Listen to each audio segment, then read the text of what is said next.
उसने राध्या से सवाल किया कि वह यहाँ तक कैसे पहुंची। इस गुफा का रास्ता तो किसी इंसान को पता ही नहीं था। राध्या ने शांत स्वर में जवाब दिया कि रास्ता उसे किसी इंसान ने नहीं बल्कि भोलेनाथ ने दिखाया है। यह सुनकर विष्कन्या बुरी तरह भड़क गई। उसने प्रथम को आदेश दिया कि वह राध्या को भूल जाए और उसके साथ विवाह कर ले। लेकिन प्रथम ने वरमाला उठाकर कुछ पल उसे देखा और फिर जमीन पर फेंक दी। उसने साफ कह दिया, मैं अपनी पत्नी को छोड़कर किसी और से विवाह नहीं कर सकता। प्रथम की बात सुनते ही राध्या की आंखें नम हो गईं। लेकिन विष्कन्या अब किसी भी हद तक जाने को तैयार थी। उसने अपनी मायावी शक्ति का इस्तेमाल किया। अचानक गुफा की जमीन हिलने लगी और मोटी जड़ें जमीन से बाहर निकल आईं। कुछ ही पलों में उन जड़ों ने राध्या को जकड़ लिया। प्रथम घबरा गया। विष्कन्या ने उसे आखिरी मौका दिया। अगर वह उससे विवाह कर लेगा तो राध्या को छोड़ दिया जाएगा। लेकिन राध्या ने खुद प्रथम से कहा कि उसकी चिंता मत करो और किसी भी कीमत पर विष्कन्या की बात मत मानना। प्रथम समझ गया कि यह सब उसे मजबूर करने की चाल है। तभी उसकी नजर नागदेव की विशाल प्रतिमा पर पड़ी।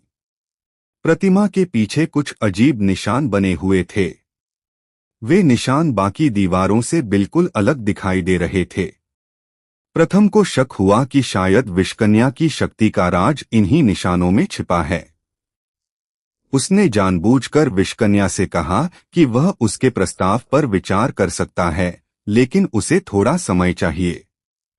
विष्कन्या को लगा कि प्रथम आखिरकार उसके सामने झुक रहा है। लेकिन असल में प्रथम कुछ और ही तलाश रहा था। वह धीरे धीरे नागदेव की प्रतिमा की तरफ बढ़ा। तभी एक इच्छाधारी नाग की नजर उस पर पड़ गई। उसने तुरंत विष्कन्या को संकेत किया। विष्कन्या ने प्रथम को रोक दिया। प्रथम ने बहाना बनाया कि वह सिर्फ नागदेव की प्रतिमा देख रहा है। लेकिन तभी गुफा में एक तेज आवाज गूंजी। नागदेव की प्रतिमा के माथे पर बनी छोटी सी आकृति अचानक चमकने लगी। राध्या ने आंखें बंद करके भोलेनाथ को याद किया और तभी चमत्कार हो गया। राध्या के शरीर को जकड़ने वाली जड़ों में दरारें पड़ने लगीं। विष्कन्या घबरा गई। उसने अपनी पूरी शक्ति लगाकर जड़ों को मजबूत करने की कोशिश की, लेकिन इस बार उसकी शक्ति कमजोर पड़ रही थी। इसी मौके का फायदा उठाकर प्रथम ने प्रतिमा के पीछे बने रहस्यमयी निशान पर हाथ रख दिया। जैसे ही उसका हाथ उस निशान को छुआ, पूरी गुफा तेज रोशनी से भर गई। इच्छाधारी नाग और नागिन पीछे हट गए और पहली बार विष्कन्या के चेहरे पर डर दिखाई दिया। वह चिल्लाई, उस निशान को मत छुओ, वरना मेरी सारी शक्ति खत्म हो जाएगी। प्रथम समझ गया कि उसे विष्कन्या की सबसे बड़ी कमजोरी मिल चुकी है। उसने कहा कि इतने समय से विष्कन्या इसी गुफा की शक्ति के सहारे लोगों को अपने वश में कर रही थी, लेकिन अब वही शक्ति उसके खिलाफ खड़ी हो चुकी है। गुस्से में विष्कन्या ने अपनी सारी मायावी शक्ति प्रथम पर छोड़ दी। गुफा में तेज हवाएं चलने लगीं। धुआं चारों तरफ फैल गया और वातावरण पूरी तरह बदल गया। लेकिन जैसे ही वह शक्ति प्रथम तक पहुंचने वाली थी, नागदेव की प्रतिमा से निकली तेज रोशनी ने उसे रोक दिया। विष्कन्या पीछे हट गई, उसी क्षण राध्या को जकड़ने वाली। लेकिन वह अभी पूरी तरह खत्म नहीं हुई थी। और अब सवाल था, क्या राध्या और प्रथम उस रहस्यमयी गुफा से सुरक्षित बाहर निकल पाएंगे या विष्कन्या आखिरी बार अपनी सबसे खतरनाक शक्ति का इस्तेमाल करेगी? राध्या ने आखिरकार वह कर दिखाया जिसकी किसी ने कल्पना तक नहीं की थी। अपने पति प्रथम को बचाने के लिए वह उस रहस्यमयी गुफा तक पहुंच गई, जहां विष्कन्या उसे अपनी मायावी शक्ति के सहारे ले आई थी। लेकिन सवाल यह था कि आखिर प्रथम उस गुफा में पहुंचा कैसे? गहरी रात में जब पूरा परिवार बेखबर होकर सो रहा था, तभी विष्कन्या अचानक प्रथम के कमरे में पहुंची। प्रथम को जरा भी अंदाजा नहीं था कि उसके आसपास कोई रहस्यमयी शक्ति मौजूद है। कुछ ही क्षणों में विष्कन्या ने अपनी मायावी शक्ति का प्रभाव उस पर डाल दिया।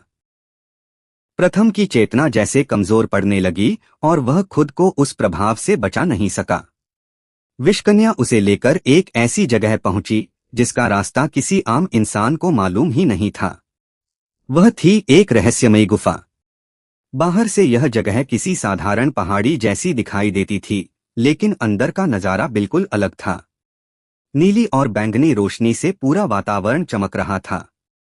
दीवारों पर अजीब प्रतीक बने थे और जगह-जगह नागों की विशाल प्रतिमाएं खड़ी थीं। हवा में हल्का धुआं तैर रहा था और पूरी गुफा में एक रहस्यमयी सन्नाटा पसरा हुआ था। विष्कन्या ने इस जगह को पहले ही अपने खास अनुष्ठान के लिए सजा रखा था। फूलों और दीपकों से सजा हुआ मंडप तैयार था। उसके पीछे नागदेव की विशाल प्रतिमा मौजूद थी और सामने प्रथम को एक विशेष आसन पर बैठाया गया था। वहां मौजूद इच्छाधारी नाग और नागिन भी विष्कन्या के इशारे का इंतजार कर रहे थे। विष्कन्या के चेहरे पर खुशी साफ दिखाई दे रही थी।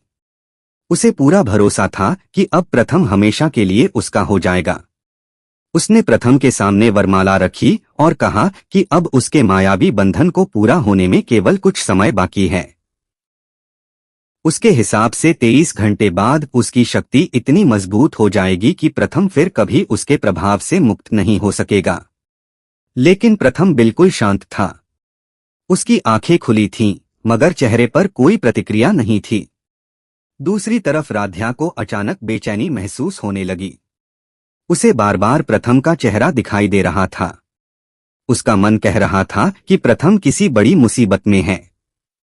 राध्या ने आंखें बंद की और भोलेनाथ से प्रार्थना की। तभी मंदिर में जल रहे दीपक की लौ अचानक तेज हो गई। दीपक की रोशनी के बीच जमीन पर एक रहस्यमयी आकृति दिखाई देने लगी। राध्या ने उस संकेत को समझने की कोशिश की और उसे एक अनजान दिशा का आभास हुआ। उसे यकीन हो गया, प्रथम खतरे में है। राध्या ने किसी को बताए बिना वहां से निकलने का फैसला कर लिया। रास्ता बेहद कठिन था। घना जंगल, ऊंचे पहाड़, तेज हवाएं और चारों तरफ अंधेरा। लेकिन उसके कदम नहीं रुके। वह लगातार भोलेनाथ का नाम लेते हुए आगे बढ़ती रही। काफी देर बाद उसे एक पहाड़ी दिखाई दी। पत्थरों के बीच से नीली रोशनी बाहर आ रही थी। राध्या समझ गई कि यही वह जगह है। वह गुफा के अंदर दाखिल हुई। जैसे जैसे वह आगे बढ़ती गई, उसे रहस्यमय मंत्रों जैसी आवाजें सुनाई देने लगीं। तभी उसकी नजर सामने पड़े विवाह मंडप पर गई और वहां बैठा था प्रथम। राध्या का दिल बैठ गया। प्रथम की आंखें खुली थीं, लेकिन वह बिल्कुल निष्क्रिय बैठा था। तभी विष्कन्या वरमाला लेकर उसके पास पहुंची। वह माला प्रथम के गले में डालने ही वाली थी कि अचानक पूरी गुफा में राध्या की आवाज गूंज उठी। प्रथम, रुक जाइए। प्रथम ने धीरे धीरे पीछे मुड़कर देखा। सामने राध्या को देखकर उसकी आंखों में जैसे अचानक उम्मीद लौट आई। विष्कन्या के चेहरे की खुशी उसी पल गुस्से में बदल गई।